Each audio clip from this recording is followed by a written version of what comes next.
wah aset gue sih kecil bro, gitu. Hmm.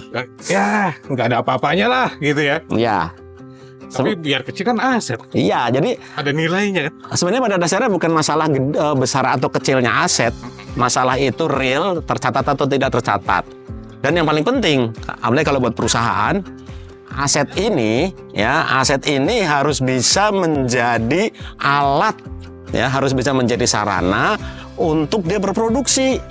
Nah, orang sering nanya nih kan pada dasarnya, ini gimana sih manage-nya aset ini?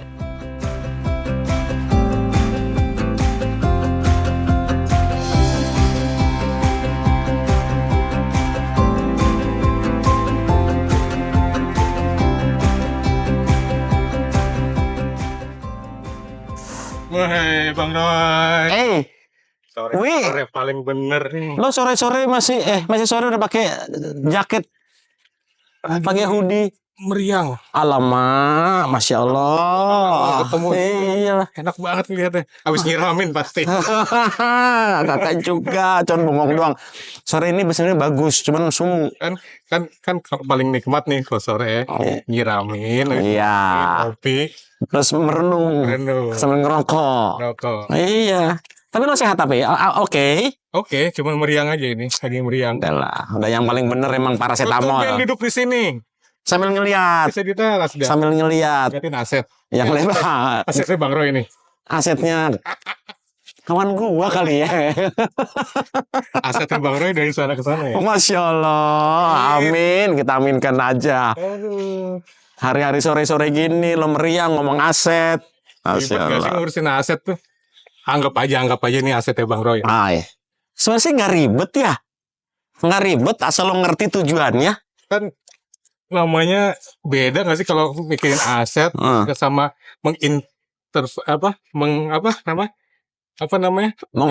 inventarisir. Beda. Menginventarisir itu merupakan kegiatan identifikasi aset-aset apa aja yang dimiliki, baik oleh seseorang maupun oleh satu perusahaan. Nah gitu. Nah itu menginventarisir. Aset yang udah diinventarisir itu listnya itu tuh kalau di kalau di perusahaan tuh masuk ke neraca tuh aset. Nah itulah kemudian yang menjadi hartanya si perusahaan, atau kalau perorangan ya hartanya perorangan. Kalau neraca tuh sama nggak sama pembukuan? Pembukuan itu merupakan bagian kegiatan, kegiatan dari mengisi atau mengupdate, mencatat aspek-aspek dari neraca dan perhitungan laba rugi. Jadi perusahaan itu ada dua, ya. Tiap perusahaan, baik itu UMKM apalagi korporasi, itu pada dasarnya dia harus melakukan pencatatan. Itu namanya, itu akunting tuh, pencatatan dan pelaporan tuh akunting tuh. Zaman dulu disebut pembukuan. Zaman dulu itu ada bon A, bon B segala macam. Zaman sekarang namanya akunting. Gitu. Zaman sekarang namanya akunting. Jadi di situ ada neraca, ada perhitungan laba rugi dan neraca. Di neraca itu ada harta, ada hutang, ada modal. Dan di ujungnya harus imbang tuh. Harus imbang. Iya, harus balance. Selisih bingung ya? Iya, keseimbangan itu sunatullah itu. Keseimbangan itu semuanya. Jadi itu intinya. Gitu loh. Hari gini, apalagi udah zaman digital gitu. Sistem pengadaan pun istilahnya procurement itu kan pasti mempertimbangkan hal-hal kayak tadi ya. Mana yang keluar, mana yang masuk, itu masuk ke dalam prinsip manajemen aset nggak sih, Mas? Sebenarnya iya. Jadi procurement itu merupakan bagian dari manajemen aset sebenarnya. Jadi manajemen aset itu ada pembelian, ya, pembelian itu melalui procurement, pengadaan orang bilang ya. Ada pemeliharaan, ya, ada penghapusan. Gitu. Aset tuh kalau udah nggak bernilai itu dihapuskan dari catatan. Gitu. Ada juga tadi ada pemeliharaan, maintenance, ya. Ada juga pembelian. Nah, pembelian atau pengadaan aset itu melalui suatu kegiatan namanya procurement. Kira-kira gitu. Nah, orang sering nanya nih kan pada dasarnya, ini gimana sih manage-nya aset ini? Ya kan? Kan ada yang aset gue sih kecil bro, ya nggak ada apa-apanya lah gitu ya. Ya. Tapi biar kecil kan aset. Iya, jadi ada nilainya. Sebenarnya pada dasarnya bukan masalah besar atau kecilnya aset. Masalah itu real, tercatat atau tidak tercatat. Dan yang paling penting, apalagi kalau buat perusahaan, aset ini harus bisa menjadi alat, ya, harus bisa menjadi sarana untuk dia berproduksi. Oke, ya. Gitu. Karena tadi Dwi udah bilang bahwa ada yang namanya neraca, tadi kita ngomongkan. Neraca itu ada dua. Jadi di sini itu ada harta, tadi aset. Ini ada hutang dan modal.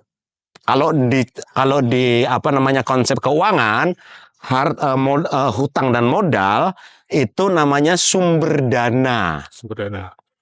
Aset atau harta itu namanya penggunaan dana. Nah, jadi pada dasarnya orang nggak usah pusing pada dasar ngelihat sumber dana saya dari mana. Cuman dua kok. Kalau nggak dari utang ya dari modal. Ya. Gitu. Nah, duit yang udah kekumpul, baik dari utang ataupun dari modal, dipergunakan untuk apa? Itu untuk beli aset, pengadaan aset. Apa gunanya pengadaan aset ini? Aset ini dipergunakan untuk memproduksi barang dan jasa yang nanti akan dijual dalam perusahaan untuk mendapatkan revenue. Itu pentingnya. Karena itu pengelolaan aset itu harus berdasarkan aspek efisiensi. Harus semaksimal mungkin aset yang ada itu dipergunakan secara optimal untuk menghasilkan revenue. Tapi aset itu kan nggak sebatas konteksnya buat penunjang produksi ya. Misal. Iya. Kita ini produsen sepatu, ya kan? Tentu punya aset-aset yang di luar yang urusannya buat penunjang produksi dong. Misalnya apa ya? Taruhlah komputer. Oke. Ya kan? Komputer tidak berkaitan langsung dengan proses produksi sepatu itu. Itu termasuk aset. Oh iya dong. Jadi kalau itu nanti kemudian larinya ke penghitungan harga pokok. Gitu, harga pokok penjualan, harga pokok produksi, harga pokok penjualan. Komputer, kalkulator, terus kemudian mesin fotokopi. Itu pada dasarnya merupakan alat juga yang penunjang tidak langsung dari produksi. Tetap dia pada dasarnya menunjang produksi tapi tidak langsung. Nanti kalau di perhitungan harga pokok itu biayanya biaya tidak langsung namanya. Gitu. Tetap. Jadi itu juga harus optimal penggunaannya. Jangan kayak misalkan kita punya karyawan, punya PC, kayak serius. Ternyata main game online. Masalah lagi kemudian ternyata judi online. Oh Tuhan, masalah banget itu. Nah, itu. Gitu. Dapat bansos lagi. Nah, ya. Ya itu. Jadi tiap kali aset yang kita miliki harus dipergunakan.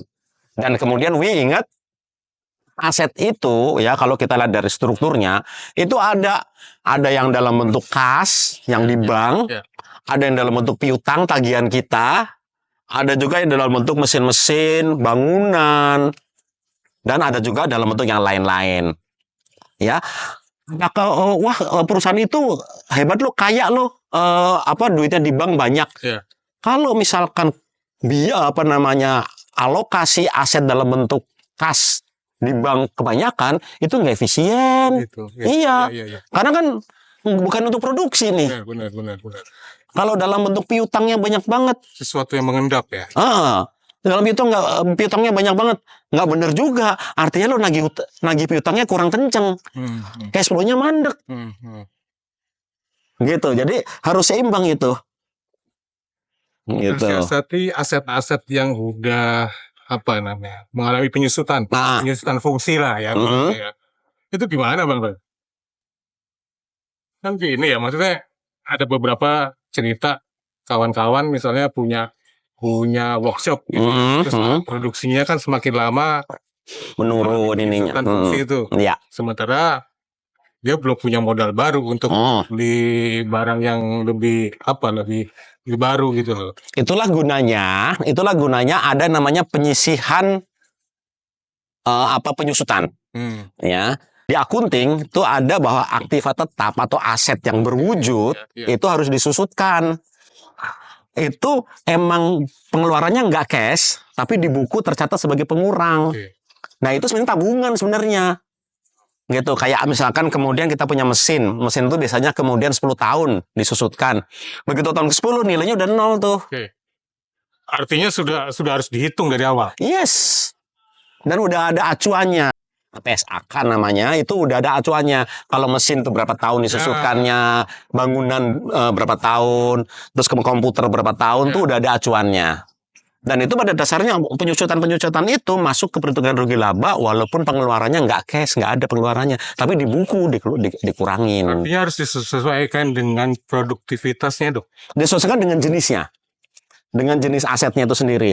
Produktivitas itu ialah harus memastikan bahwa tiap aset dipergunakan semaksimal mungkin untuk mendapatkan revenue. Oke. Gitu. Ya, kalau ada aset nih, kita punya satu alat ya, alat produksi. Kemudian kita bisa hitung jangka waktu penggunaannya 3 tahun gitu. Tapi kemudian ternyata produktivitas kita tidak tinggi. Ya kan? Nah, artinya barang itu jadi barang yang nggak efisien dong. Yes. Harusnya biaya yang pendapatan yang diperoleh lebih tinggi dari biaya penyusutannya. Harusnya. Kita belum ngomong tentang aset tak berwujud loh. Contoh apa aset tak berwujud? Brand name. Bukan dalam lembut ya, bukan ya? Bukan, kalau itu lain lagi. Ya, aset tak berwujud, brand. Brand itu pada dasarnya emang nilai akuntingnya mungkin nggak ada, tapi nilai ekonomisnya ada. Gitu. Karena itu banyak sekali kan orang-orang, saya membeli merek A, merek B. Makanya bisa dinominalkan. Yes, itu namanya brand equity. Nilainya. Gitu loh. Di akunting nggak kelihatan. Tapi secara finansial itu ada nilainya. Ngitungnya? Ada caranya, brand equity itu ada caranya macam-macam ngitungnya. Biasanya ngitungnya ialah kemudian dengan ngitung perkiraan penjualan, perkiraan sales dari brand tersebut untuk kemudian di present value kan. Itu biasanya nilainya seperti itu. Nah, ini juga berharga. Banyak malah ada orang yang bilang aset-aset fisik biar aja hilang, tapi brand name-nya saya yang pegang. Karena ini udah di kepala orang. Ya kan? Misalkan saya punya brand kecap namanya Roy. Gitu. Roy ini udah 20 tahun udah jadi semua orang taunya kecap nomor 1 tuh Roy. Tap seperti itu. Orang mau beli mesin saya biarin aja. Tapi saya nggak mau jual ini. Karena saya bisa beli mesin lagi dan saya produksi merek Roy. Tetap laku. Inilah namanya nilai brand equity itu. Kalau aset intelektual? Nah, itu sama juga. Itu namanya kan haki itu. Haki. Itu pada dasar bisa sebenarnya. Sebenarnya kalau mau dihitung, kalau mau dimasukkan ada panduannya. Ya, panduan pencatatannya. Tapi kemudian nilainya dia sendiri, nilai paten, nilai intellectual property ada. Itu perhitungan finansial. Ya. Jadi itu masuknya tadi brand equity itu ya Bang ya? Ya, jadi kadang-kadang itu aku bilang aset itu ada aset yang berwujud, aset yang tidak berwujud. Semuanya itu harus di-manage sedemikian rupa secara efisien. Sedemikian rupa sehingga setiap rupiah nilai aset itu bisa menghasilkan revenue. Dengan demikian, kalau perusahaan kan ujungnya efisiensi ya. Kalau kalau efisien, maka kemudian akan mendapatkan profit yang optimal. Kira-kira gitu, ya kan? Ya, artinya ujung-ujungnya efisiensi ya. Ya, sebenarnya kan. Inti dari manajemen aset adalah efisiensi. Nah, ya efisiensi penggunaan, efektivitas penggunaan. Ya. Oke toh. Tuh, gue nggak dibikinin kopi kesini. Enggak, udah. Lo pulang lagi aja, lo lagi sakit. Sana.